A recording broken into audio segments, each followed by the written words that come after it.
L'administration de plasma riche en plaquettes intra-ovariennes constitue un nouveau outil de traitement chez des patients diagnostiqués d'une faible réserve ovarienne.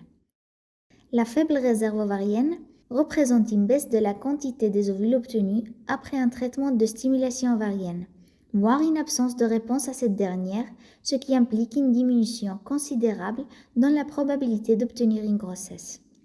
Nous savons qu'il existe chez ces patientes une dotation de follicules ou d'ovules qui sont présents dans l'ovaire, mais qui sont endormis ou en état latent, et qui résistent aux médicaments habituels utilisés dans les traitements de procréation assistée.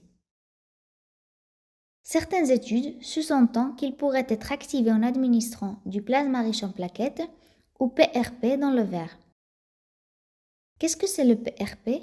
Le plasma riche en plaquettes est une portion de plasma de la propre patiente obtenue en séparant les composants d'un échantillon de sang dans un procédé connu comme centrifugation.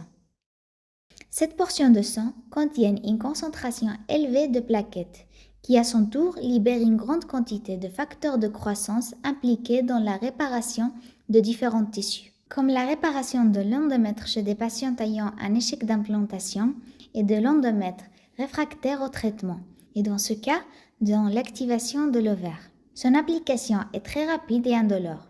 Nous obtiendrions tout d'abord un échantillon de sang de la patiente comme une simple analyse.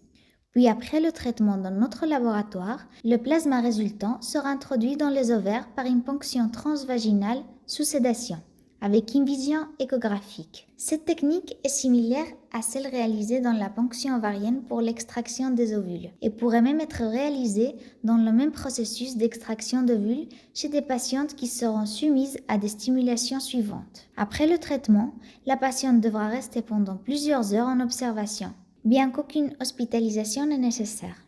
Compte tenu de l'utilisation du sang de la propre patiente, il n'existe aucun risque de rejet biologique.